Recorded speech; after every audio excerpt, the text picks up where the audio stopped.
మీ అందరికీ అస్సలాము అలైకుం వరహ్మతుల్లాహి వబరకాతు. నేను మీ శ్రేభిలాషి హాఫీజ్ బాయాజీ సిరాజీ. నా ప్రేమ సోదర మహాసేవులారా, ఈరోజు నేను మీ అందరికీ ఒక పెద్ద బహుమతి ఇస్తున్నాను.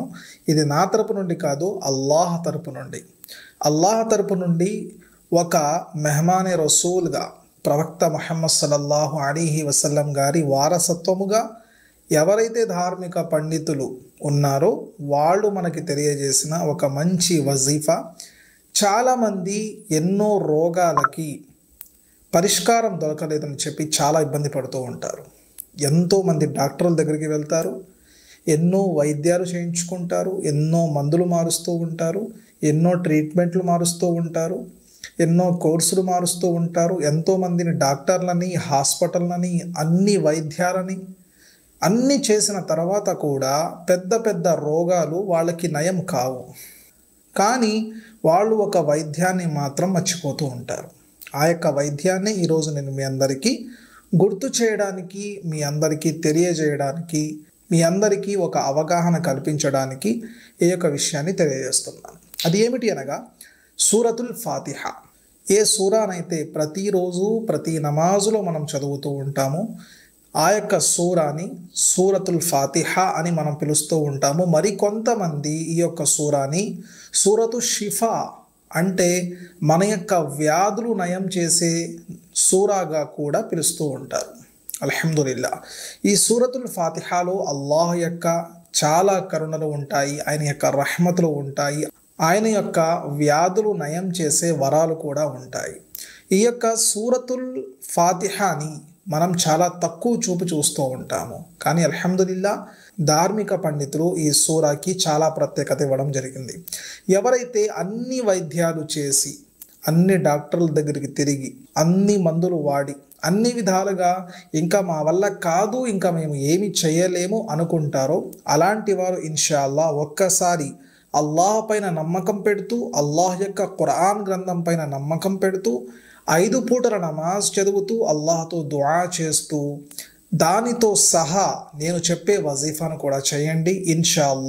ఇన్షాల్లా తప్పకుండా అల్లాహ్ పైన పరిపూర్ణమైన విశ్వాసంతో చేస్తే మీకు ఆ యొక్క రోగం దూరమయ్యే అవకాశాలు చాలా ఎక్కువగా ఉన్నాయి. ఇప్పుడు మీకు మరణం వస్తే దానికి మనం ఏమి చేయలేము. ఒకవేళ మీకు గనక జీవితం అల్లాహుతాలా ఇచ్చారు, ఆ యొక్క జీవితంలో మీరు నయం పొందాలి, ఆ యొక్క రోగానికి విముక్తి పొందాలి అనుకుంటే ఇన్షాల్లా ఈ యొక్క వజీఫాని చేయండి. ఆ యొక్క వజీఫా ఏమిటి అంటే ప్రతిరోజు 5 పూటల నమాజ్ తప్పనిసరిగా చదవాలి. దానితో సహా ప్రతిరోజు ఏదో ఒక సమయంలో సూరతుల్ ఫాతిహా 40 సార్లు చదవాలి.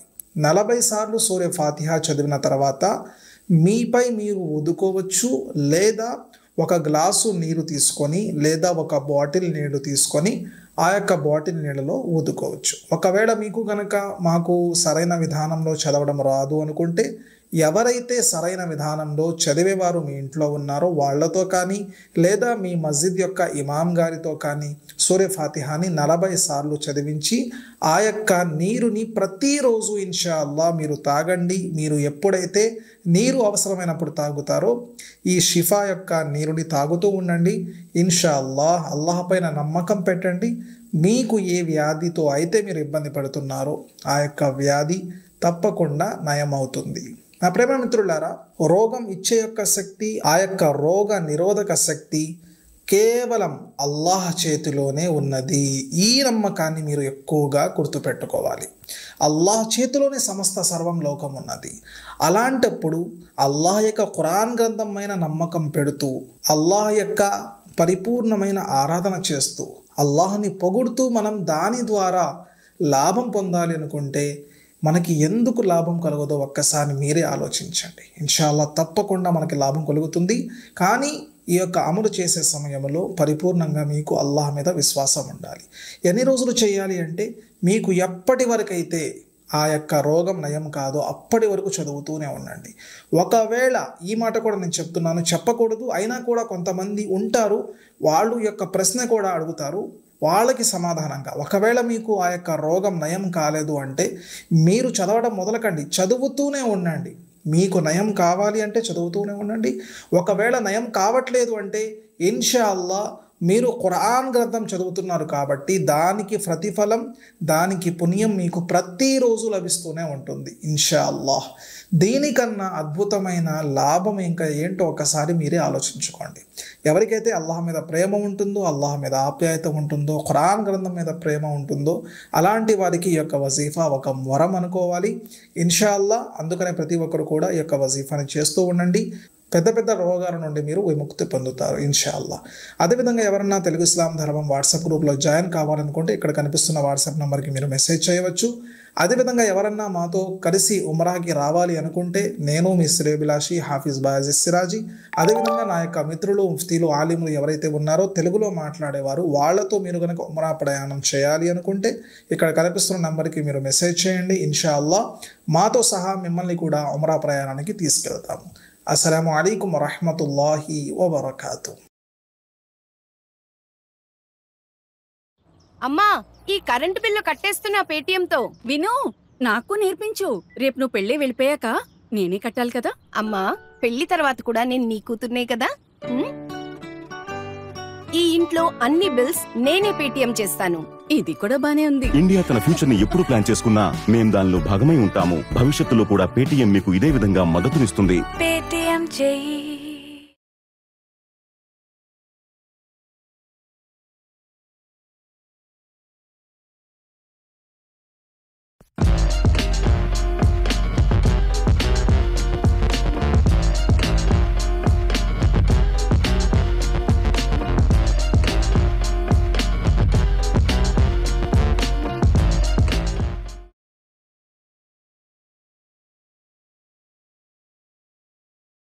ఫ్రెండ్స్, ఈ ప్రపంచంలో కొన్ని వేల దర్గాలున్నాయి.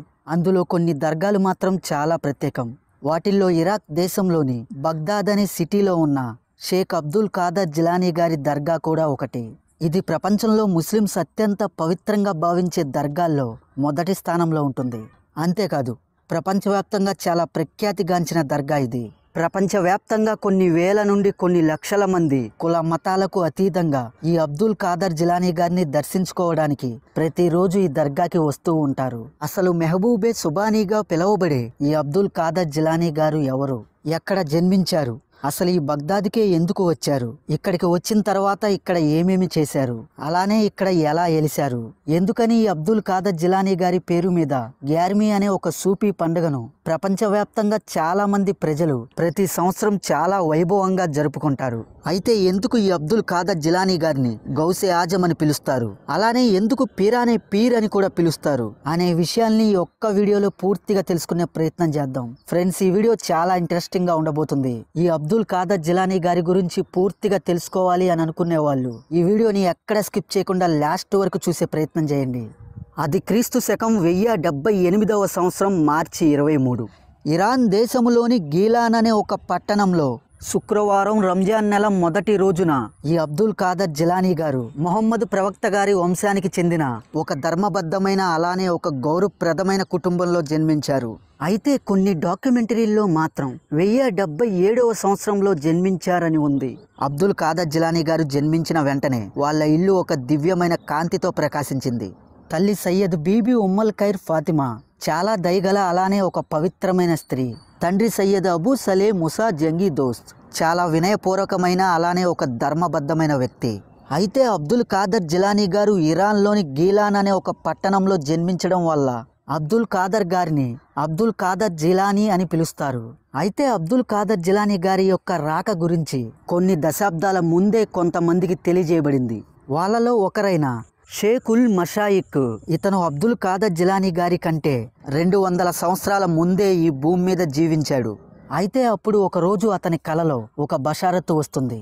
ఆ బషారత్తులో ఒక దేవదూత దివ్యమైన కాంతితో ప్రకాశిస్తూ అతనితో ఈ విధంగా అంటుంది. 11వ శతాబ్దం చివరిలో ఒక గొప్ప సాధువు జన్మిస్తాడు. అతని పేరు అబ్దుల్ ఖాదర్. అతని బిరుదు పీరానే పీర్. అతను గిలాన్లో జన్మించి బగ్దాద్లో ఉంటాడు. అతని బ్యానర్లు పర్వత శిఖరాలపై ఎగురుతాయి అని ఆ బసారత్తులో ఒక దేవదూత దివ్యమైన కాంతితో ప్రకాశిస్తూ చెబుతుంది. అయితే అబ్దుల్ ఖాదర్ జిలానీ గారు జన్మించినప్పుడు ఆయన తల్లిగారి వయసు దాదాపు 60 సంవత్సరాలు. స్త్రీలు సాధారణంగా పిల్లలు కనలేని వయసు అది. కానీ అబ్దుల్ ఖాదర్ జిలానీ గారు అతి సాధారణమైన కాన్పుతోనే తన తల్లి గర్భం నుండి బయటకు వచ్చారు. అయితే అబ్దుల్ ఖాదర్ జిలానీ గారు జన్మించిన అదే రోజు అదే గీలాన్ పట్టణంలో 1100 మంది మగపిల్లలు జన్మించారు. వారిలో ప్రతి ఒక్కళ్ళు ఆ అల్లా యొక్క వలి అయ్యారు, అంటే ఆ భగవంతుడి యొక్క సేవకులు అయ్యారు. అలా ఆ పసికందు తల్లి గర్భం నుండి బయటకు వచ్చిన తర్వాత ఆ పసికందు అయిన అబ్దుల్ ఖాదర్ జిలానీ గారికి తన తల్లి పాలు పట్టించడానికి ప్రయత్నించగా ఆ పసికందు తెల్లవారుజాము నుండి సూర్యాస్తమయం వరకు పాలు తీసుకోవడానికి నిరాకరించాడు. దీంతో తల్లిదండ్రులు చాలా ఆందోళనకి గురయ్యారు. మరోపక్క భారీ మేఘాలు కారణంగా చంద్రుడు కనిపించకపోవడంతో రంజాన్ నెల ప్రారంభం అయిందా లేదా అని తెలియని కన్ఫ్యూజన్ లో ఆ ఊరు ప్రజలంతా ఉన్నారు. ఇంకా ఆ రోజు సూర్యుడు అస్తమించిన తర్వాత ఆ పసికందు అయిన అబ్దుల్ ఖాదర్ జిలానీ గారు తన తల్లి పట్టించిన పాలను త్రాగడం మొదలుపెట్టారు. ఎందుకంటే అబ్దుల్ ఖాదర్ జిలానీ గారు తను జన్మించిన రోజు తన తల్లి నుండి పాలు తీసుకోవడానికి ఎందుకు నిరాకరించాడు అంటే ఆ రోజే రంజాన్ యొక్క ఉపవాసం నెల ప్రారంభమైన రోజు. అందుకనే అబ్దుల్ ఖాదర్ జిలానీ గారు తను జన్మించిన రోజు నుండే ఆ సర్వశక్తిమంతుడైన అల్లాకి ఉపవాసం ఉండడం ప్రారంభించారు. అయితే అబ్దుల్ ఖాదర్ జిలానీ గారు జన్మించిన తర్వాత వారి యొక్క తల్లిదండ్రుల కలలో ఒక బసారత్తు వస్తుంది. ఆ బసారత్తులో ఒక దేవదూత దివ్యమైన కాంతితో ప్రకాశిస్తూ అబ్దుల్ ఖాదర్ జిలానీ గారి యొక్క తల్లిదండ్రులతో ఈ విధంగా అంటుంది: నీ కుమారుడు సుల్తాన్ ఆల్ ఔలియా అవుతాడని ఎంతో మంది ప్రజలకి ఆధ్యాత్మిక జ్ఞానాన్ని బోధించి వాళ్ళని ధర్మ మార్గాన నడిపించి వాళ్ళని దైవ మార్గంలోకి తీసుకువెళ్తాడని, అతని యొక్క బోధనలు వినడానికి ప్రజలు ప్రపంచవ్యాప్తంగా తరలి వస్తారని, అతని యొక్క బ్యానర్లు పర్వత శిఖరాలపై ఎగురుతాయని, అతన్ని వ్యతిరేకించిన వారు పాపాత్ములు అవుతారని ఆ దేవదూత దివ్యమైన కాంతితో ప్రకాశిస్తూ అలా ఒక సంతోషకరమైన వార్తని అబ్దుల్ ఖాదర్ జిలానీ గారి యొక్క తల్లిదండ్రులకి ఆ బసారత్తులో వాళ్ళకి తెలియజేస్తుంది. ఇంకా అబ్దుల్ ఖాదర్ జిలానీ గారు జన్మించిన తర్వాత తను ఇతర పిల్లల్లాగా ఆటలు మరియు వినోదాల్లో గడిపేవారు కాదు. అయితే అతనికి ఎప్పుడైనా ఇతర పిల్లలతో కలిసి ఆటలు ఆడుకోవాలని అనిపిస్తే ఏదో తెలియని గొంతు నుండి ఒక స్వరం అతనికి వినపడేది. అప్పుడు వెంటనే అబ్దుల్ ఖాదర్ జిలానీ గారు ఆ స్వరానికి భయపడి తన తల్లి దగ్గరికి వెళ్లి ఒడిలో కూర్చునేవారు. కాలం గడిచే కొద్దీ ఆ స్వరానికి అలవాటు పడ్డాడు. అయితే దురదృష్టవశాతం అబ్దుల్ ఖాదర్ జిలానీ గారు తనకి 3 సంవత్సరాల వయసులోనే తన తండ్రిని కోల్పోయాడు. ఇంకా అప్పటి నుండి అబ్దుల్ ఖాదర్ జిలానీ గారి యొక్క బాధ్యతని తన తాత అయిన షేక్ అబ్దుల్లా సోమాయి తీసుకున్నాడు. ఇంకా అబ్దుల్ ఖాదర్ జిలానీ గారికి 4 సంవత్సరాల వయసు ఉన్నప్పుడు అతని తల్లి అతన్ని గీలాన్లోని ఒక మదర్సాలో చేర్చింది. ఇక్కడ మదర్సా అంటే అప్పటి అరబ్బీ భాషలో పాఠశాల అని అర్థం. అయితే అబ్దుల్ ఖాదర్ జిలానీ గారు తన పాఠశాలకి వెళ్ళేటప్పుడు అబ్దుల్ ఖాదర్ జిలానీ గారి ఇరు ప్రక్కల 2 ప్రకాశవంతమైన బొమ్మలు అంటే దేవదూతలు అబ్దుల్ ఖాదర్ జిలానీ గారి వెంట నడుస్తూ వెళ్ళేవని, అలా అబ్దుల్ ఖాదర్ జిలానీ గారు ఎప్పుడైతే ఆ పాఠశాలలోకి ప్రవేశిస్తాడో అలా ప్రవేశించేటప్పుడు అబ్దుల్ ఖాదర్ జిలానీ గారి వెంట ఉన్న ఆ దేవదూతలు అల్లా యొక్క స్నేహితుడికి దారి ఇవ్వండి, అల్లా యొక్క వలికి దారి ఇవ్వండి అని చెప్పడం మేము స్వయంగా చూశామని అబ్దుల్ ఖాదర్ జిలానీ గారి వెంట ఉన్న తోటి విద్యార్థులు ఎప్పుడూ చెప్పేవారు. అయితే అబ్దుల్ ఖాదర్ జిలానీ గారు ఆ పాఠశాలలో చేరిన మొదటి రోజు ఆ పాఠశాలలో తన ఉపాధ్యాయుడు అబ్దుల్ ఖాదర్ జిలానీ గారిని పిలిచి అబ్దుల్ ఖాదర్ జిలానీ ముందు బగ్దాదీ కాయిదా అనే బుక్ని ఉంచుతాడు. ఈ బగ్దాదీ కాయిదా అనే బుక్ ఖురాన్ యొక్క బేసిక్స్ బుక్. ఖురాన్ ఎలా చదవాలి దాని యొక్క బేసిక్స్ అన్ని ఈ బుక్ లో ఉంటాయి. అయితే ఈ రోజుల్లో ఖురాన్ యొక్క బేసిక్స్ ని నేర్చుకోవడానికి నూరానీ కాయిదా, మదనీ కాయిదా, యస్నల్ ఖురాన్ ఈ విధంగా అనేక రకమైన పుస్తకాలు మార్కెట్లో ఉన్నాయి. బగ్దాదీ కాయిదా కూడా ఉంది. కానీ అబ్దుల్ ఖాదర్ జిలానీ గారు ఆ రోజుల్లో బగ్దాదీ కాయిదా అనే బుక్ని చదివారు. ఇంకా అప్పుడు అబ్దుల్ ఖాదర్ జిలానీ గారి ముందు ఆ ఉపాధ్యాయుడు ఎప్పుడైతే ఆ పుస్తకాన్ని పెట్టడం జరిగిందో అబ్దుల్ ఖాదర్ జిలానీ గారు ఆ బుక్ని తెరిచి చదవటం మొదలుపెట్టారు. చదువుతూనే వెళ్ళిపోతున్నారు. అలా చదువుతూ కొద్ది సమయంలోనే పుస్తకం మొత్తం చదివేశారు. ఇంకా అప్పుడు ఆ ఉపాధ్యాయుడు డైరెక్ట్గా ఖురాన్ని తెచ్చి అబ్దుల్ ఖాదర్ జిలానీ గారి ముందు పెట్టాడు. ఇంకా అప్పుడు అబ్దుల్ ఖాదర్ జిలానీ గారు ఆ ఖురాన్ని కూడా చదువుతూ వెళ్తున్నారు. చూసి కాదు, చూడకుండా చదువుతున్నారు. గుర్తు పెట్టుకోండి, అప్పుడు అబ్దుల్ ఖాదర్ జిలానీ వయసు కేవలం 4 సంవత్సరాలే. అలా కంటిన్యూస్గా అబ్దుల్ ఖాదర్ జిలానీ గారు చూడకుండా ఆ బుక్లో 17 భాగాల్ని చదివారు. అప్పుడు ఆ ఉపాధ్యాయుడు బాబు అబ్దుల్ ఖాదర్ తర్వాత భాగాల్ని కూడా చదువు అని అంటే అప్పుడు అబ్దుల్ ఖాదర్ జిలానీ గారు గురువు గారు ఇంకా తర్వాత భాగాలు నాకు రావు, మీరు నేర్పిస్తే నేను నేర్చుకుంటాను అని అంటాడు. అప్పుడు ఆ ఉపాధ్యాయుడు అబ్దుల్ ఖాదర్ జిలానీతో బాబు నువ్వు ఏ మదర్సాలో అయితే ఈ 17 భాగాల్ని నేర్చుకున్నావో అక్కడే మిగతా 13 భాగాల్ని కూడా నేర్చుకుంటే మొత్తం కంప్లీట్ అయిపోయేవి కదా, ఎందుకు సగంలోనే విడిచిపెట్టావు? ఆ మాట విన్న అబ్దుల్ ఖాదర్ జిలానీ ఆ ఉపాధ్యాయుడితో గురువు గారు నేను ఇప్పటి వరకు ఏ మదర్సాలో కూడా అడుగు పెట్టలేదు, మొట్టమొదటిసారిగా మీ దగ్గరికే వచ్చాను. ఆ మాట విన్న ఆ ఉపాధ్యాయుడు అబ్దుల్ ఖాదర్ జిలానీతో బాబు నువ్వు ఏ మదర్సాకి కూడా వెళ్లకుండా ఆ 17 భాగాల్ని ఎలా నేర్చుకున్నావు, అది కూడా అతి తక్కువ వయసులో? అప్పుడు అబ్దుల్ ఖాదర్ జిలానీ, ఓ గురువు గారు, మీరు చెప్పిన మాట వాస్తవమే. మదర్సాకి వెళ్లకుండా 17 భాగాల్ని నేర్చుకోవడం అసాధ్యమే. కానీ నా తల్లికి 17 భాగాలు వచ్చు. నీ తల్లికి 17 భాగాలు వస్తే దానికి నీకేంటి సంబంధం అని ఆ ఉపాధ్యాయుడు అబ్దుల్ ఖాదర్ జిలానీని ప్రశ్నించాడు. అప్పుడు అబ్దుల్ ఖాదర్ జిలానీ ఆ ఉపాధ్యాయుడితో, అయితే వినండి, నా తల్లికి 17 భాగాలు వచ్చు. నేను నా తల్లి యొక్క గర్భంలో ఉన్న సమయంలో ప్రతిరోజు నా తల్లి ఆ 17 భాగాల్ని చదువుతూ ఉండేది.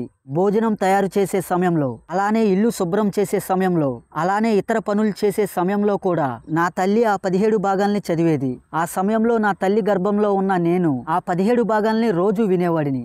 అలా వింటూ వింటూ నా తల్లి గర్భంలో ఉన్న నేను ఆ 17 భాగాల్ని నేర్చుకున్నాను అని అబ్దుల్ ఖాదర్ జిలానీ గారు ఆ ఉపాధ్యాయుడికి తెలియజేశారు. అప్పుడు అబ్దుల్ ఖాదర్ జిలానీ గారు చెప్పిన ఆ మాట విన్న వెంటనే ఆ ఉపాధ్యాయుడు ఆశ్చర్యపోయి అబ్దుల్ ఖాదర్ జిలానీ గారి ముందు లేచి నిలబడి అబ్దుల్ ఖాదర్ జిలానీ గారికి నమస్కరిస్తాడు.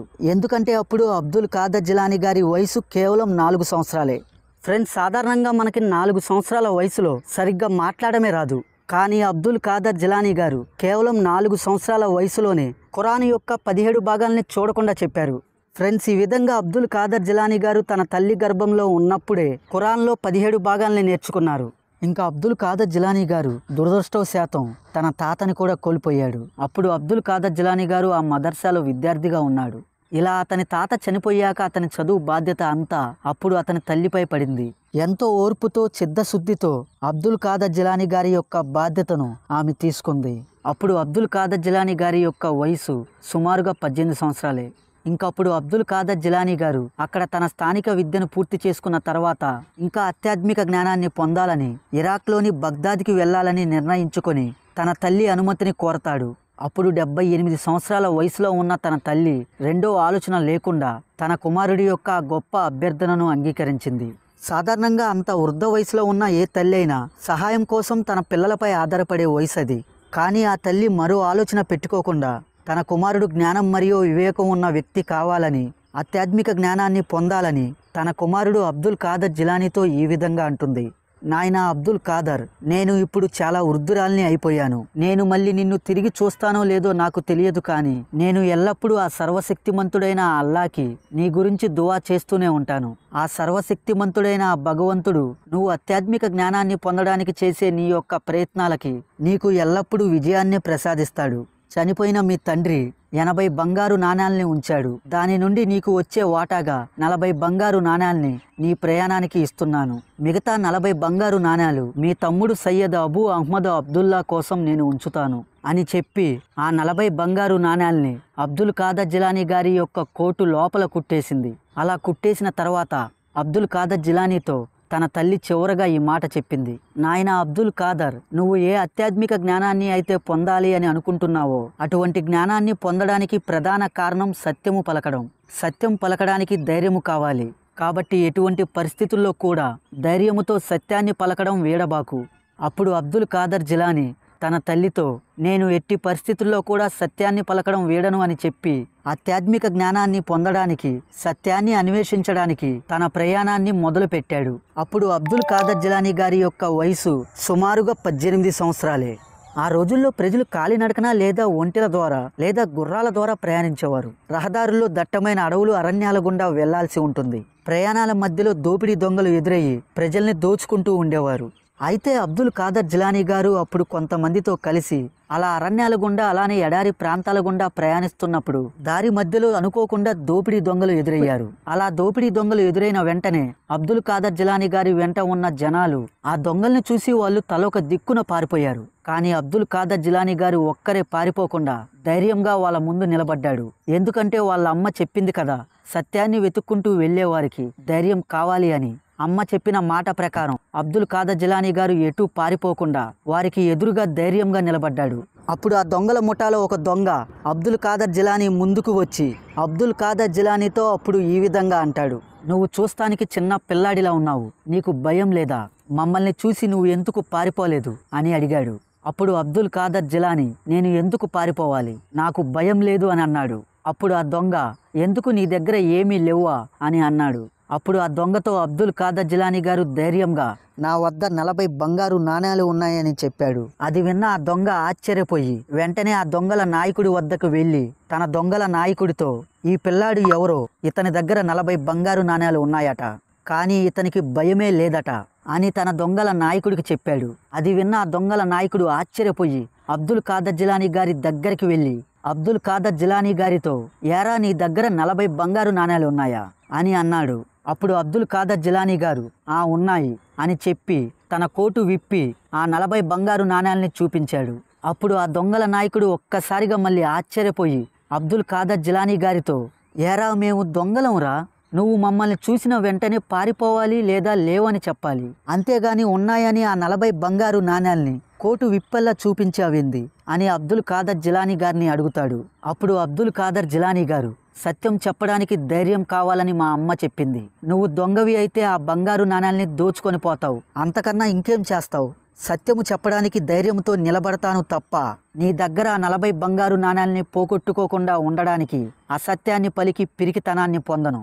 ఏం చేస్తావు? పట్టుకుపోతావా? పట్టుకుపో, కానీ మా అమ్మకి ఇచ్చిన మాట మాత్రం నేను తప్పను. ఆ మాట విన్న ఆ దొంగల నాయకుడు ఆ గుర్రం మీద నుండి దిగి ఒక్కసారిగా ఏడ్చి అబ్దుల్ ఖాదర్ జిలానీతో ఈ విధంగా అంటున్నాడు, బాబు, నువ్వు నీ తల్లిని నువ్వు మోసగించలేదు. మీ అమ్మకి ఏ మాట అయితే ఇచ్చావో ఆ మాట మీద నిలబడ్డావు, కానీ మేము మా అమ్మ మాటకి నిలబడలా, నాన్న మాటకి నిలబడలా, గురువు మాటకి నిలబడలా, కనీసం దేశం కోసం కూడా నిలబడలా.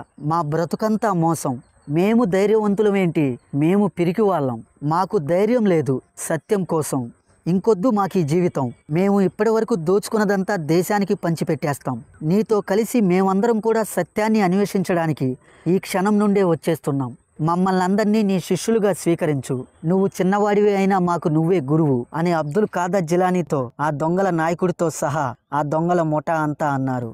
అని ఆ విధంగా ఆ దొంగల ముఠా మారిపోయి అలా అబ్దుల్ ఖాదర్ జిలానీ గారితో కలిసి ఆధ్యాత్మిక జ్ఞానాన్ని పొందడానికి వాళ్ళు అలా తమ ప్రయాణాన్ని మొదలుపెట్టారు. ఫ్రెండ్స్, అబ్దుల్ ఖాదర్ జిలానీ గారి యొక్క ఈ స్టోరీ అంటే మన ఏపీజే అబ్దుల్ కలాం గారికి కూడా చాలా ఇష్టం. ఈయన స్టోరీని అబ్దుల్ కలాం గారు తరచూ వినేవారు. అలా అబ్దుల్ ఖాదర్ జిలానీ గారు ఆధ్యాత్మిక జ్ఞానాన్ని పొందడానికి 1095వ సంవత్సరంలో తనకి 18 సంవత్సరాల వయసులో ఇరాక్లోని బగ్దాద్ని చేరుకున్నాడు. అప్పుడు బగ్దాద్ అబ్బాసిద్ కాలిఫేట్ ముస్లిం పాలనలో ఉంది. కానీ ముస్లిం పాలకులు వారి కర్తవ్యాన్ని పూర్తిగా కోల్పోయి ఇస్లామిక్ బోధనలు కూడా పట్టించుకోకుండా అక్కడ ప్రజల యొక్క భూముల్ని దోచుకోవడం, అలానే చంపడం చేసేవారు. అలా అక్కడ నిరంతరం ఆకలి కేకలు వినపడుతూనే ఉండేవి. ఇంకా అబ్దుల్ ఖాదర్ జిలానీ గారు బగ్దాద్ని చేరుకున్న తర్వాత తన తల్లి ఇచ్చిన 40 బంగారు నాణేలు అప్పటికే ఖర్చయిపోయినవి. అలా డబ్బు లేకుండా ఆకలి బాధతో రోజులు గడపడం ప్రారంభించాడు. అయితే ఒకరోజు అబ్దుల్ ఖాదర్ జిలానీ గారికి ఒక వ్యక్తి ఎదుటపడి, అబ్దుల్ ఖాదర్ అనే యువకుడు మీకు తెలుసా?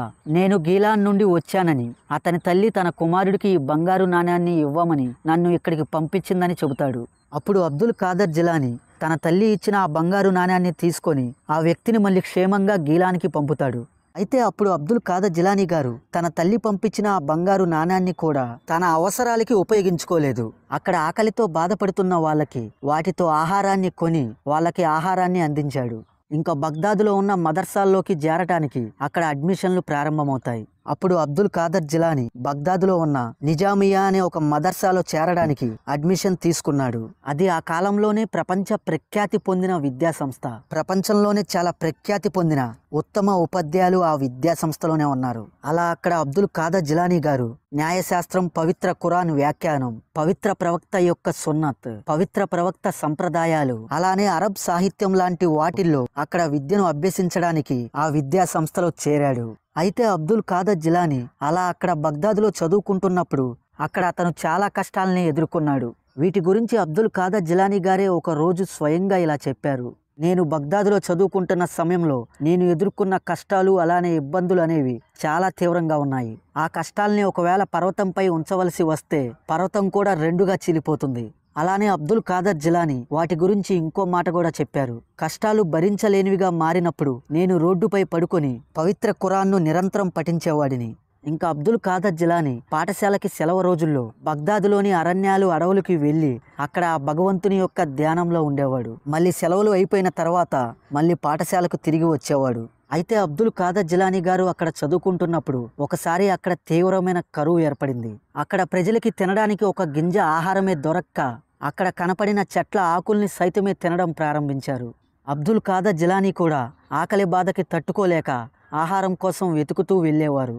కానీ ఆహారం కోసం వెతుకుతున్న ఇతరులను చూసి తనకంటే ఎక్కువ ఆహారం అవసరమని భావించిన ఇతరులను ఇబ్బంది పెట్టడం సరికాదని భావించి అతను ఖాళీ చేతులతో నగరానికి తిరిగి వచ్చేవాడు. అలా అబ్దుల్ ఖాదర్ జిలానీ గారు తినకుండా చాలా రోజులు గడిచిపోయేవి. ఇలా షేక్ అబ్దుల్ ఖాదర్ జిలానీ గారు తన అవసరాల కంటే ఇతరుల అవసరాలపైనే ఎక్కువ శ్రద్ధ చూపేవారు. ఆ పరిస్థితుల్లో అతనికి ఎక్కువ ఆహారం అవసరం ఉన్నప్పటికీ కానీ అతని వద్ద ఉన్న ఆహారంలో సగం కన్నా ఎక్కువ ఆహారాన్ని అక్కడ ఉన్న పేదలకే ఎల్లప్పుడూ పంచిపెట్టేసేవాడు. అయితే ఒకరోజు అబ్దుల్ ఖాదర్ జిలానీ గారు ఒక దట్టమైన అడవిలో ఒక చోట కూర్చొని తన ఉపాధ్యాయులు చెప్పిన పాఠాలు చదువుకుంటూ ఉండగా అతని ముందు ఒక దేవదూత ప్రత్యక్షమై అతనితో ఈ విధంగా అంటుంది, ఓ అబ్దుల్ ఖాదర్, మీరు చాలా రోజులుగా ఏమీ తినకుండా మీ సమయాన్నంతా చాలా వరకు చదువులకే గడుపుతున్నారు. మీరు ఒకరి దగ్గరికి వెళ్ళి అప్పుగా ఏదైనా పొందండి అని ఆ దేవదూత ఒక దివ్యమైన కాంతితో ప్రకాశిస్తూ అబ్దుల్ ఖాదర్ జిలానీ గారితో ఆ విధంగా చెబుతుంది.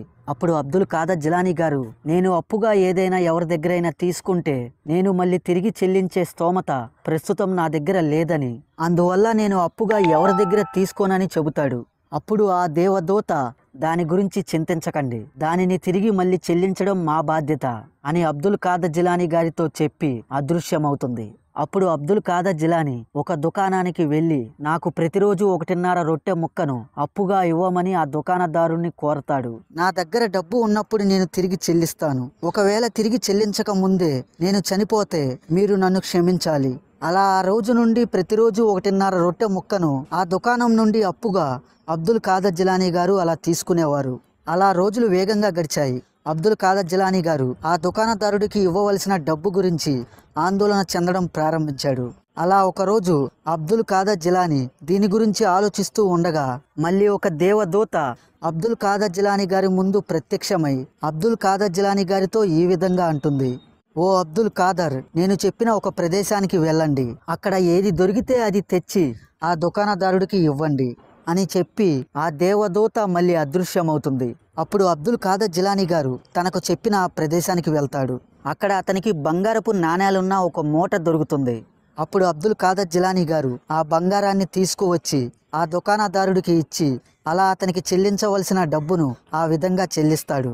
అలా అబ్దుల్ ఖాదర్ జిలానీ గారు సుమారుగా 1102వ సంవత్సరంలో, అంటే తనకి 25 సంవత్సరాల వయసులో బగ్దాదులో తన చదువుని సక్సెస్ఫుల్గా పూర్తి చేసుకున్నాడు. అలా అబ్దుల్ ఖాదర్ జిలానీ గారు బగ్దాదులో తన చదువుని పూర్తి చేసుకున్న రోజుల్లో అప్పుడు బగ్దాదులో పరిస్థితులు మరింత ఘోరంగా మారాయి. క్రైస్తవులకి ముస్లింలకి మధ్య చాలా విపరీతమైన మతపరమైన గొడవలు చెలరేగటం మొదలుపెట్టాయి. దీంతో అబ్దుల్ ఖాదర్ జిలానీ గారు తనకి ఇంకా ఆధ్యాత్మిక జ్ఞానం అవసరమని భావించి తను ఇంకా స్పిరిచువల్గా నాలెడ్జ్ పొందాలని బగ్దాదుని విడిచిపెట్టి తనకి ఆధ్యాత్మిక జ్ఞానాన్ని అందించగల ఒక ఆధ్యాత్మిక గురువు కోసం తన ప్రయాణాన్ని అక్కడి నుండి మొదలు పెడతాడు. అప్పుడు అబ్దుల్ ఖాదర్ జిలానీ గారి యొక్క వయసు సుమారుగా 25 సంవత్సరాలే. అక్కడ నుండి అలా అబ్దుల్ ఖాదర్ జిలానీ గారు అలా అరణ్యాల గుండా, ఎడారి ప్రాంతాల గుండా చాలా దూరం ప్రయాణించి సిరియా ప్రాంతానికి చెందిన షేక్ అహ్మద్ బిన్ ముస్లిం ఆల్ దబ్బాస్ అనే ఒక గొప్ప సూఫీని కలుసుకుంటాడు. అలా అతని దగ్గర ఎన్నో విషయాల్ని నేర్చుకొని ఆధ్యాత్మిక జ్ఞానాన్ని పొంది ఇంకా అతని దగ్గర సెలవు తీసుకొని అలానే ఇంకా స్పిరిచువల్గా నాలెడ్జ్ పొందాలని, ఇంకా తనకి స్పిరిచువల్గా నాలెడ్జ్ అందించగల ఒక ఆధ్యాత్మిక గురువు కోసం వెతకడానికి అక్కడ నుండి మళ్ళీ తన ప్రయాణాన్ని మొదలుపెట్టి అలా కొంత దూరం ప్రయాణించి షేక్ అబూ సయ్యద్ ఆల్ ముకరమి అనే ఒక గొప్ప సాధువుని కలుసుకుంటాడు. ఆ రోజుల్లో అతను ఒక ఆధ్యాత్మిక జ్ఞానాన్ని కలిగిన ఒక మతపరమైన ఒక గొప్ప సాధువు. అప్పుడు అబ్దుల్ ఖాదర్ జిలానీ గారు ఆయన దగ్గర కూడా ఎన్నో విషయాల్ని నేర్చుకొని ఎంతో జ్ఞానాన్ని పొంది సత్య మార్గాన్ని తెలుసుకొని ఇంకా అబ్దుల్ ఖాదర్ జిలానీ గారు ఆయన వద్ద సెలవు తీసుకొని తన ప్రయాణాన్ని అక్కడి నుండి మళ్ళీ మొదలు పెడతాడు. అలా మొదలుపెట్టి మక్కా, మెడినా లాంటి పుణ్యక్షేత్రాలని దర్శించుకొని అక్కడి నుండి అడవులు, అరణ్యాలు అలానే ఎడారి ప్రాంతాల గుండా సంచరిస్తూ ఆ అడవులు, ఆ ఎడారి ప్రాంతాలలో కొన్ని సంవత్సరాల పాటు ఆ సర్వశక్తిమంతుడైన అల్లా యొక్క ధ్యానంలో ఉంటాడు. సరిగ్గా అప్పుడే అబ్దుల్ ఖాదర్ జిలానీ గారికి ఒక బసారత్తు వస్తుంది. ఆ బసారత్తులో ఆ సర్వశక్తిమంతుడైన అల్లా అబ్దుల్ ఖాదర్ జిలానీ గారితో ఈ విధంగా అంటారు, ఓ అబ్దుల్ ఖాదర్, నువ్వు బగ్దాద్కి తిరిగి వెళ్ళు. నీ ఆధ్యాత్మిక జ్ఞానాన్ని అక్కడ ప్రజలకి ప్రసంగాల ద్వారా బోధించి వాళ్ళకి సత్య మార్గాన్ని తెలియచేసి ప్రజలని దైవ మార్గం వైపు నడిపించు అని ఆ సర్వశక్తిమంతుడైన అల్లా అబ్దుల్ ఖాదర్ జిలానీ గారికి ఆ బసరత్తులో ఆదేశించారు.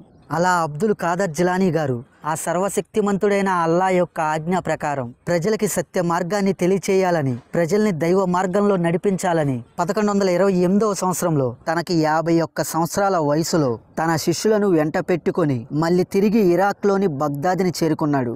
ఇంకా అబ్దుల్ ఖాదర్ జిలానీ గారు బగ్దాద్కి చేరుకున్న సమయంలో అక్కడ క్రైస్తవులకి ముస్లిమ్స్కి మధ్య చాలా విపరీతమైన మతపరమైన గొడవలు చెలరేగుతూనే ఉన్నాయి. సరిగ్గా అదే రోజు అబ్దుల్ ఖాదర్ జిలానీ గారు బగ్దాద్కి చేరుకొని అక్కడ తన మొదటి ప్రసంగాన్ని ఇచ్చాడు. ఆయన నోటి నుండి వచ్చే ఒక్కొక్క మాటకి, ఆయన ప్రసంగాన్ని వింటున్న అక్కడ ఎంతో మంది ప్రజలు ఆయనకి ఫిదా అయిపోయారు. ఇంకా అక్కడి నుండి అబ్దుల్ ఖాదర్ జిలానీ గారు ప్రజలకి సత్య మార్గాన్ని బోధిస్తూ ప్రజల్ని దైవ మార్గం వైపు నడిపించడం మొదలుపెట్టాడు. అలా అబ్దుల్ ఖాదర్ జిలానీ గారు వారానికి 3 సార్లు దాకా ఉపన్యాసాలు ఇచ్చేవారు. ఆయన ఉపన్యాసాలు మొత్తం ఆధ్యాత్మిక జ్ఞానంలో నిండిపోయి ఉండేవి. అలా అబ్దుల్ ఖాదర్ జిలానీ గారి యొక్క ఉపన్యాసాలు వినడానికి ప్రపంచవ్యాప్తంగా ప్రజలు పెద్ద సంఖ్యలో బగ్దాద్కి తరలి రావడం ప్రారంభించారు. దీంతో అబ్దుల్ ఖాదర్ జిలానీ గారి యొక్క ఉపన్యాసాలు వినడానికి వచ్చిన కొన్ని లక్షల మంది ప్రజలకి ఆ మదర్సా అనేది సరిపోకపోవడంతో ప్రజలు ఆయన ఉపన్యాసాల్ని బగ్దాద్ వీధుల్లో అలానే రోడ్ల మీద నిలబడల్లా ఆయన ఉపన్యాసాన్ని వినేవాళ్ళు. అలా అబ్దుల్ ఖాదర్ జిలానీ గారి యొక్క ఉపన్యాసాలకి ప్రపంచవ్యాప్తంగా కొన్ని లక్షల మంది ప్రజలు అక్కడికి హాజరయ్యేవారు. అంతేకాదు అలా ఆయన చెప్పిన ప్రతి ఉపన్యాసాన్ని కూడా అక్కడ 400 మంది దాకా రాతపూర్వకంగా రికార్డు చేసేవారు కూడా. అలా అబ్దుల్ ఖాదర్ జిలానీ గారి యొక్క ఉపన్యాసాలు వినడానికి ప్రపంచం నలుమూలల నుండి ప్రతిసారి కొన్ని లక్షల మంది ప్రజలు బగ్దాద్కి తరలి రావడంతో బగ్దాద్ ప్రపంచంలోనే ఒక ఆధ్యాత్మిక జ్ఞానాన్ని అందించగల ఒక ఆధ్యాత్మిక కేంద్రంగా మారింది. అయితే ఒకరోజు అబ్దుల్ ఖాదర్ జిలానీ గారు ఎప్పటిలాగే మదర్సాలో ప్రసంగం ఇస్తూ ఉంటారు. ప్రజలంతా ఎంతో శ్రద్ధ పెట్టి అబ్దుల్ ఖాదర్ జిలానీ గారి యొక్క ప్రసంగాన్ని ఫుల్ కాన్సన్ట్రేషన్తో వింటున్నారు. కానీ అదే సమయంలో సడన్ గా అక్కడ వర్షం కురవడం ప్రారంభమైంది. దాంతో ప్రజలంతా అక్కడ ఆందోళన చెంది అటూ ఇటూ వెళ్ళిపోతున్నారు. ఈ దృశ్యాన్ని చూసిన అబ్దుల్ ఖాదర్ జిలానీ గారికి ఒక్కసారిగా కోపం వచ్చి ఆయన వేలెత్తి ఆకాశం వైపు చూపిస్తూ ఆ వర్షంతో ఈ విధంగా అంటున్నారు: నేను ఎంతో కష్టపడి ప్రజల్ని పోగు చేశాను. ప్రజలంతా ఎంతో కష్టపడి చాలా దూర ప్రాంతాల నుండి ప్రయాణించి నా యొక్క ప్రసంగాన్ని వినడానికి ఇక్కడికి వచ్చారు. వారందరికీ నేను సత్య మార్గాన్ని బోధిస్తూ దైవ మార్గం వైపు వాళ్ళను నడిపిస్తున్నాను. కానీ నువ్వు వర్షం కురవడం ప్రారంభమయ్యి ప్రజల్ని ఆందోళన చెందిస్తున్నావు. ప్రజలు అటూ ఇటూ వెళ్ళిపోతున్నారు, నా యొక్క ప్రసంగాన్ని వినడం లేదు అని అబ్దుల్ ఖాదర్ జిలానీ గారు ఈ యొక్క మాటని అనడమే ఆలస్యం. అక్కడ వర్షం కురవడం ఆగిపోయింది. కానీ వర్షం కురుస్తూనే ఉంది ఆ మదర్సా బయట. ఫ్రెండ్స్, ఈ విధంగా అబ్దుల్ ఖాదర్ జిలానీ గారు పడుతున్న వర్షాన్ని కూడా అక్కడ అలా ఆపారు. అలా అబ్దుల్ ఖాదర్ జిలానీ గారి వల్ల బగ్దాద్ అప్పుడు పాపుల కోసం పశ్చాత్తాపపడే స్థలంలాగా, అలానే యువతకి ఆధ్యాత్మిక జ్ఞానాన్ని అందించగల ఒక శిక్షణ పాఠశాలలాగా, అలానే తప్పుదారి పట్టేవారికి దైవ మార్గాన్ని చూపే ఒక మార్గదర్శక ప్రదేశంలాగా, అలానే సమస్తం కోల్పోయిన వారికి బగ్దాద్ అనేది వాళ్ళకి ఒక ఆధ్యాత్మికత యొక్క బ్యాంకులాగా మారింది. అలా అబ్దుల్ ఖాదర్ జిలానీ గారు అక్కడ ఉపన్యాసాలు చెప్తున్నంతసేపు ఆయన నోటి నుండి వచ్చే ఒక్కొక్క వాక్యం కూడా అక్కడ వింటున్న ప్రజలందరికీ ఆ సర్వశక్తిమంతుడైన ఆ భగవంతుడే భూమి మీదకి వచ్చి చెప్తున్నట్లుగా ఉండేది. అయితే ఒకరోజు సనాన్ అనే ఒక సన్యాసికి అతని కలలో దేవదూతలు కనపడి, ఓ సనానా, నువ్వు బగ్దాద్కి వెళ్ళు.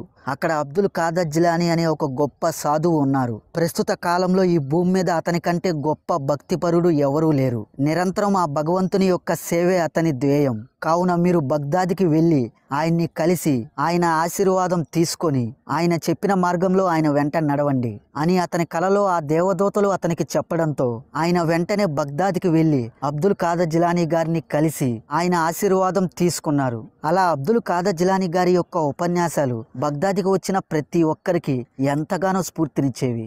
అయితే ఒకరోజు అబ్దుల్ ఖాదర్ జిలానీ గారు ఎప్పటిలాగే తన విద్యార్థులకి అలానే అక్కడ ఉన్న ప్రజలకి ఉపన్యాసాలు ఇస్తూ ఉన్నప్పుడు సడన్ గా అబ్దుల్ ఖాదర్ జిలానీ గారి యొక్క ముఖం ఒక్కసారిగా ఎర్రగా మారి ఆయన ముఖం చెమటతో నిండిపోతుంది. అప్పుడు అబ్దుల్ ఖాదర్ జిలానీ గారు తన చేతిని తన కోటు జేబులో పెట్టుకొని కొద్దిసేపు అలా మౌనంగా ఉంటారు. అలా కొద్దిసేపు తర్వాత తన జేబులో నుండి అబ్దుల్ ఖాదర్ జిలానీ గారు తన చేతిని తీసిన వెంటనే తన చేతి నుండి నీటి చుక్కలు కారుతూ ఉంటాయి. ఎందుకు అప్పుడు అబ్దుల్ ఖాదర్ జిలానీ గారి యొక్క ముఖం ఒక్కసారిగా ఎర్రబడి అతని చేతి నుండి నీటి చుక్కలు ఎందుకు అలా కారుతున్నాయని ఆయన్ని అప్పుడు అక్కడ ఎవరూ కూడా ప్రశ్నించలేదు. కానీ ఈ ఆశ్చర్యకరమైన సంఘటన జరిగిన తేదీ, రోజు, అలానే సమయాన్ని కూడా అక్కడ ఉన్న విద్యార్థులు నమోదు చేసుకున్నారు. అయితే ఈ సంఘటన జరిగిన 2 నెలల తర్వాత సముద్ర మార్గం గుండా చాలా దూరం నుండి బగ్దాద్కి వచ్చిన కొంతమంది వ్యాపారవేత్తల బృందం అబ్దుల్ ఖాదర్ జిలానీ గారి వద్దకి చేరుకొని ఆయనకి చాలా బహుమతులు అందించారు. ఇది చూసిన అక్కడ విద్యార్థులకి డౌట్ వచ్చి ఆ వ్యాపారవేత్తల బృందంతో, ఇంతకు ముందు బగ్దాద్లో మిమ్మల్ని ఎప్పుడు చూడలేదు, మరి అబ్దుల్ ఖాదర్ జిలానీ గారికి మీరు కానుకలు సమర్పించడానికి గల కారణం ఏమిటి అని ఆ విద్యార్థులు ఆ వ్యాపారవేత్తల బృందాన్ని అడిగారు. అప్పుడు ఆ వ్యాపారవేత్తలు, సరిగ్గా 2 నెలల క్రితం మేమందరం ఒక ఓడలో సముద్రం మార్గాన బగ్దాద్కి వస్తున్నప్పుడు ఒక భారీ తుఫాన్లో మా ఓడ చిక్కుకొని ఆ సముద్రంలో మా ఓడ మునిగిపోవడం ప్రారంభమైంది. అలా మా ఓడతో పాటుగా మేమందరం సముద్రంలో మునిగిపోతున్నప్పుడు మేమందరం ఒక్కసారిగా అబ్దుల్ ఖాదర్ జిలానీ అని గట్టిగా అరవడం ప్రారంభించాము. అప్పుడు కనిపించని వారి నుండి ఒక పెద్ద చేయి మా ఓడను సురక్షితంగా పైకి ఎత్తి మమ్మల్ని కాపాడింది. అందుకని మేము బగ్దాద్కి వచ్చిన వెంటనే ఆయనకి కానుకలు సమర్పించాము. ఇలా వ్యాపారవేత్తలు ఆ విద్యార్థులకి చెప్పడంతో అప్పుడు ఆ విద్యార్థులు వాళ్ళు ఆల్రెడీ నోట్ చేసుకున్న అబ్దుల్ ఖాదర్ జిలానీ గారి ముఖం ఎర్రబడి ఆయన జేబులో చెయ్యి పెట్టుకొని తీసిన తర్వాత ఆయన చేతి నుండి నీటి చుక్కలు కారిన సమయం, రోజు, అలానే ఈ వ్యాపారవేత్తల ఓడని సముద్రంలో ఒక చెయ్యి కాపాడిన రోజు, సమయం కూడా ఒకటేనని ఆ విద్యార్థులకి అప్పుడు అర్థమయ్యి అప్పుడు ఆ ఓడని కాపాడిన ఆ చెయ్యి మరెవరిదో కాదు, స్వయంగా అబ్దుల్ ఖాదర్ జిలానీ గారిదే అని, అంటే అబ్దుల్ ఖాదర్ జిలానీ గారే స్వయంగా తన చేతితో ఆ వ్యాపారవేత్తల ఓడని కాపాడారని వాళ్ళందరికీ అప్పుడు అర్థమవుతుంది. ఇలా అబ్దుల్ ఖాదర్ జిలానీ గారు ప్రజలకి ఆధ్యాత్మిక జ్ఞానాన్ని బోధించి దైవ మార్గంలో నడిపించడమే కాదు, తనని నమ్మిన వాళ్ళని ఎన్నో ప్రమాదాల నుండి అలానే ఎన్నో వ్యాధుల నుండి కూడా నిరంతరం కాపాడుతూనే ఉన్నాడు. అంతేకాదు అబ్దుల్ ఖాదర్ జిలానీ గారు అప్పుడు బగ్దాద్ని పరిపాలించే పరిపాలకుల హోదాకు కూడా ఎప్పుడూ వంక పెట్టలేదు. అలానే వాళ్ళ పరిపాలనలో ఎక్కడైనా తప్పులుంటే వాటిని సరిదిద్దడానికి కూడా ఎప్పుడూ వెనకడలేదు. అలా అబ్దుల్ ఖాదర్ జిలానీ గారు ఆ సర్వశక్తిమంతుడైన అల్లాకి తప్ప మరెవ్వరికి కూడా ఎప్పుడూ భయపడేవారు కాదు.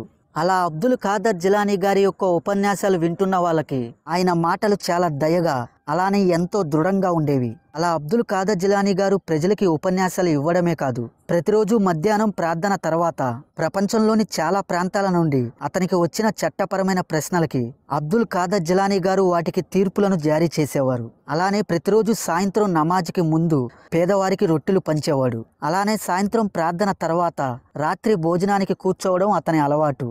ఎందుకంటే అబ్దుల్ ఖాదర్ జిలానీ గారు సంవత్సరం పొడవునా ప్రతిరోజు పగటిపూట ఆ సర్వశక్తిమంతుడైన అల్లా కోసం ఉపవాసం ఉండేవాడు.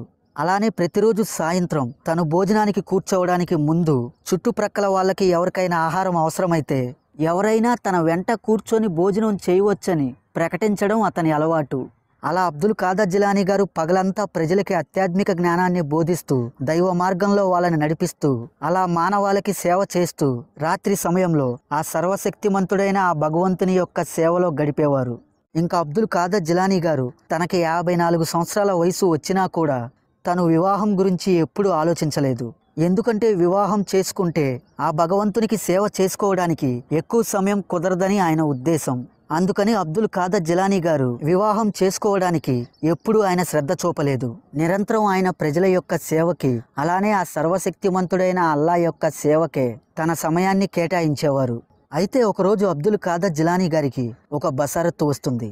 ఆ బసారత్తులో పవిత్రమైన ముహమ్మద్ ప్రవక్త గారు, ఓ అబ్దుల్ ఖాదర్, నువ్వు వివాహం చేసుకోవలసిన సమయం వచ్చింది, నువ్వు వివాహం చేసుకోవలసిందిగా ఇది ఆ అల్లా యొక్క ఆజ్ఞ అని పవిత్రమైన ముహమ్మద్ ప్రవక్త గారు అబ్దుల్ ఖాదర్ జిలానీ గారికి ఆ బసారత్తులో ఆదేశించారు.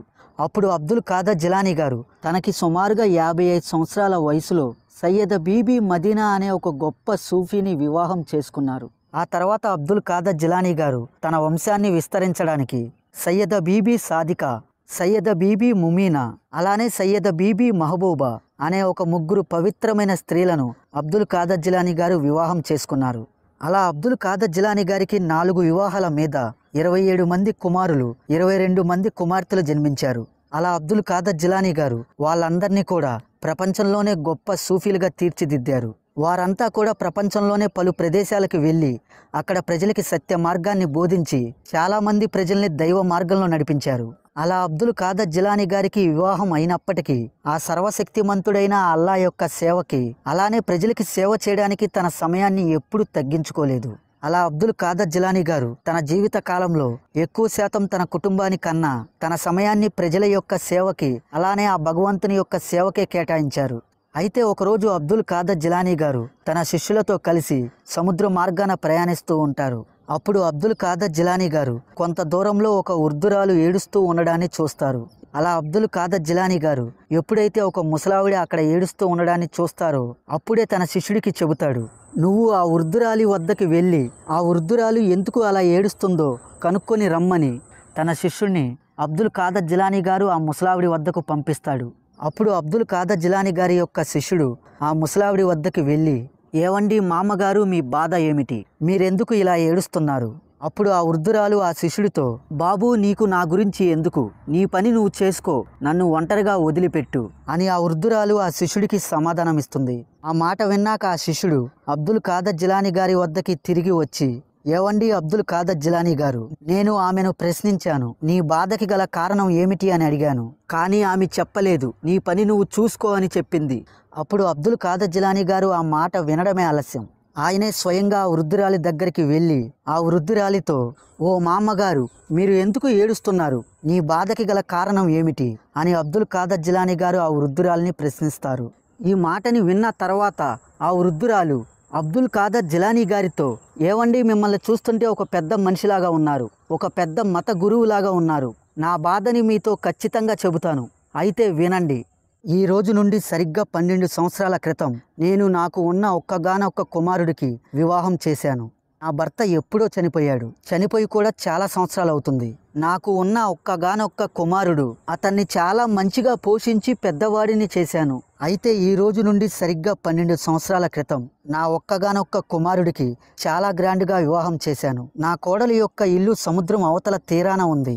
అందుకని మేము సముద్రం గుండా ఓడలో మేము అక్కడికి ప్రయాణించి అక్కడ నా కుమారుడి వివాహం బాగా జరిపించి మేము మళ్ళీ తిరిగి మా ఇంటికి వచ్చే సమయంలో నేను అలానే నా బంధువులు ఒక ఓడలో ప్రయాణిస్తున్నాము. ఇంకా నా కుమారుడు అలానే నా కోడలు అలానే వాళ్ళతో పాటుగా కొంతమంది బంధువులు వేరే ఓడలో ప్రయాణిస్తున్నారు. అయితే నేను ఉన్న ఓడ ముందుగా సముద్ర ఒడ్డుకి చేరుకొని మేమందరం మా ఓడలో నుంచి దిగేశాము. కానీ నా కుమారుడు నా కోడలు ప్రయాణిస్తున్న ఓడ తీరానికి చేరే సమయంలో కరెక్ట్గా అదే సమయంలో సముద్రంలో ఒక పెద్ద తుఫాను వచ్చింది. దీంతో ఆ ఓడ ఆ తుఫాను దెబ్బకి సముద్రంలో విరిగిపోయి మా కుమారుడు అలానే మా కోడలు అలానే ఆ ఓడలో ప్రయాణిస్తున్న వాళ్ళందరూ ఆ ఓడతో పాటుగా సముద్రంలో మునిగిపోయి చనిపోయారు. ఏవండి అబ్దుల్ ఖాదర్ జిలానీ గారు, సరిగ్గా 12 సంవత్సరాల క్రితం సరిగ్గా ఇదే రోజు నా కళ్ళ ముందే నా కుమారుడు నా కోడలు అదేవిధంగా నా బంధువులందరూ ఆ ఓడతో పాటుగా సముద్రంలో కలిసిపోయి మరణించారు. అందుకనే ఆ రోజు నాకు సంతోషకరమైన రోజు కాదు. అందుకనే ఇప్పుడు నేను ఇలా ఇక్కడ సముద్రం వైపు చూస్తూ ఏడుస్తూ ఉన్నాను. నా కళ్ళ ముందు ఇదే రోజు ఇక్కడే నా కళ్ళారా నా కుమారుడు చనిపోయాడు, నా కోడలు చనిపోయింది, అలానే నా బంధువులంతా చనిపోయారు. ఈ విధంగా అబ్దుల్ ఖాదర్ జిలానీ గారికి అప్పుడు ఆ వృద్ధురాలు ఏడుస్తూ చెప్పింది. ఈ వృద్ధురాలి మాట విన్నాక అబ్దుల్ ఖాదర్ జిలానీ గారు 2 రకాల నఫిల్ నమాజులు చేశారు.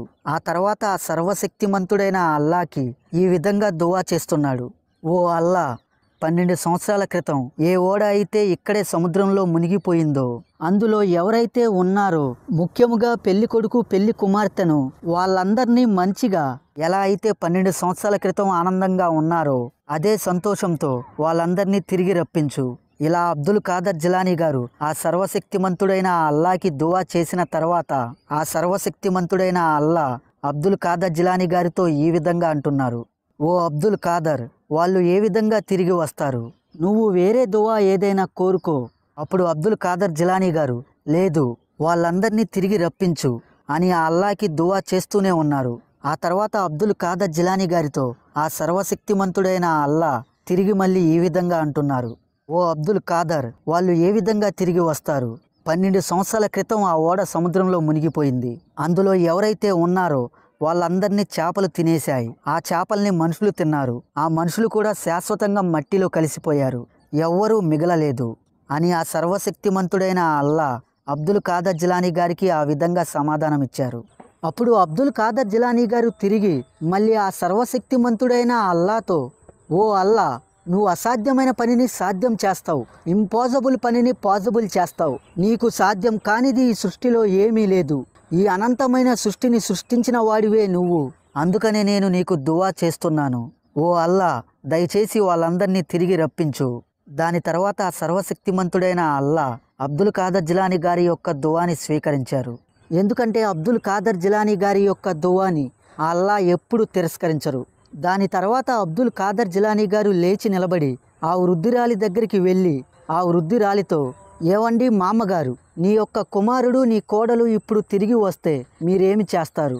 ఈ మాట వినడమే ఆలస్యం ఆ వృద్ధురాలు అబ్దుల్ ఖాదర్ జిలానీ గారితో, ఏవండి అబ్దుల్ ఖాదర్ జిలానీ గారు, నేను మిమ్మల్ని ఒక పెద్ద మనిషి అనుకున్నాను, ఒక పెద్ద మత గురువు అనుకున్నాను. కానీ మీరు కూడా నాతో ఎగతాళిగా మాట్లాడుతున్నారు, నా మీద జోకులు వేస్తున్నారు. ఏవండి, నాకు బాధ కలుగుతుంది.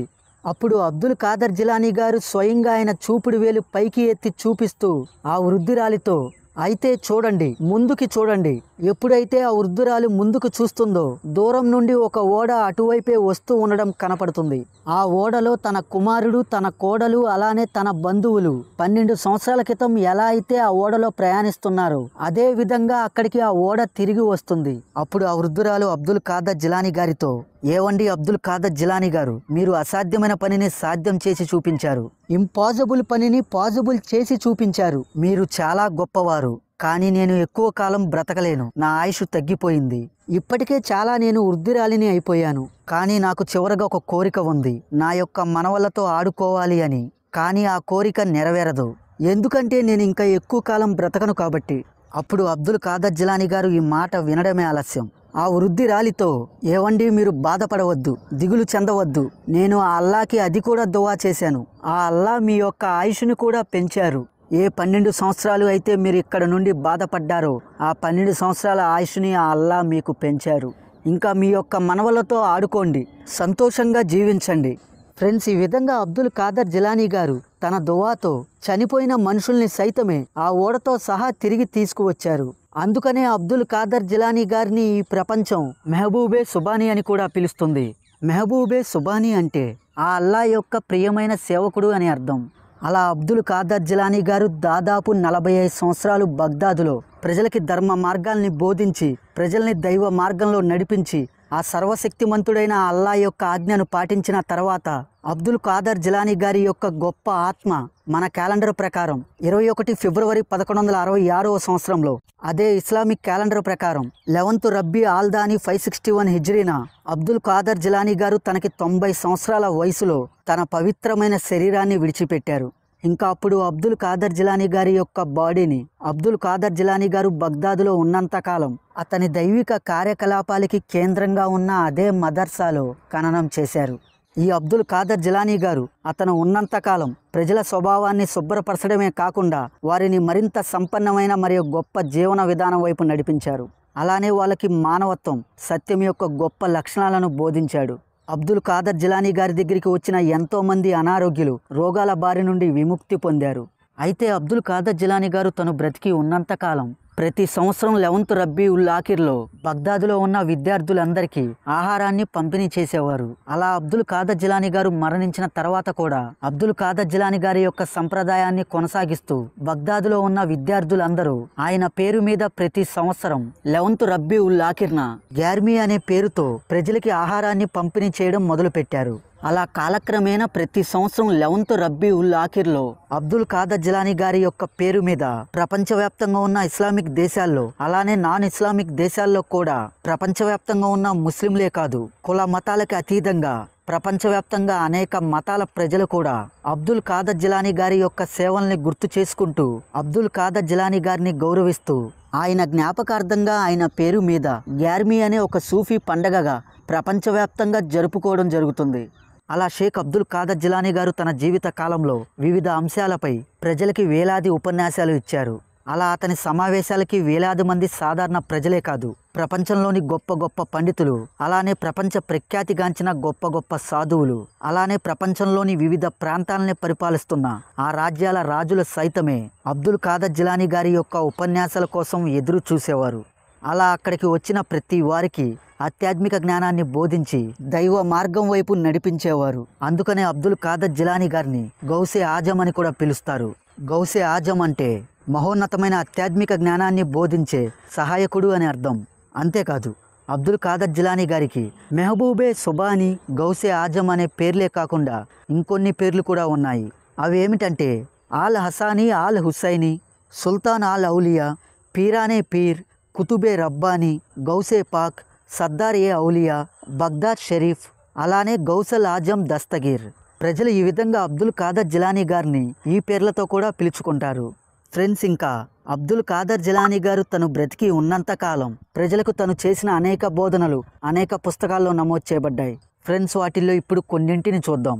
ఎవరైనా చనిపోయిన తర్వాత తన ఆత్మ నరకం యొక్క శిక్షల నుంచి తప్పించుకోవడానికి ప్రతి ఒక్కళ్ళు భూమి మీద బ్రతికి ఉన్నంతకాలం ఇవి ఖచ్చితంగా పాటించాలి. వాటిల్లో మొదటిది ఆకలితో ఉన్నవారికి ఆహారం ఇవ్వడం. అంటే ఆకలితో ఉన్న వాళ్ళకి వాళ్ళ ఆకలి తీర్చాలి అని అర్థం. అంటే అన్నదానం చేయడం లాంటిది. ఇక రెండవది బాధలో ఉన్నవారికి సహాయం చేయడం. అలానే మూడవది నిరుపేదలు, వితంతువులు, అనాథలు మీ ఇంటి వద్దకు వస్తే వారికి సహాయం చేయడానికి మీరు ఎప్పుడూ నిరాకరించవద్దు. ఈ మూడు ఖచ్చితంగా పాటించిన వాళ్ళు చనిపోయిన తర్వాత నరకానికి వెళ్లకుండా విముక్తి పొందుతారు. అలానే అబ్దుల్ ఖాదర్ జిలానీ గారు చెప్పిన వాటిల్లో ఇంకొన్ని వాటిని చూస్తే ఆ భగవంతుని యొక్క భక్తిని పాటించని వాడు పాపభరితమైన జీవితాన్ని సంపాదించే వృత్తిలో నిమగ్నమై ఉంటాడు. అలానే అబ్దుల్ ఖాదర్ జిలానీ గారు ఈ మాట కూడా అన్నారు, ఆ అల్లా యొక్క ప్రేమ మార్గం అటువంటి మార్గం. దానిలోకి అడుగు పెట్టే వ్యక్తి తనను తాను వదులుకుంటాడు. సత్య మార్గాన్ని అనుసరించే వారిని ఎవరినైనా చిన్న చూపు చూడడం పాపం కంటే ఘోరం. అలానే అబ్దుల్ ఖాదర్ జిలానీ గారు చివరగా ప్రజలకి కొన్ని మాటలు బోధించారు. అవి ఏమిటంటే అందరినీ ప్రేమించండి, ఎవరిని ద్వేషించవద్దు. మీ హృదయం పరిపూర్ణంగా ఉంటే మీ పరిస్థితులన్నీ పరిపూర్ణంగా మారతాయి.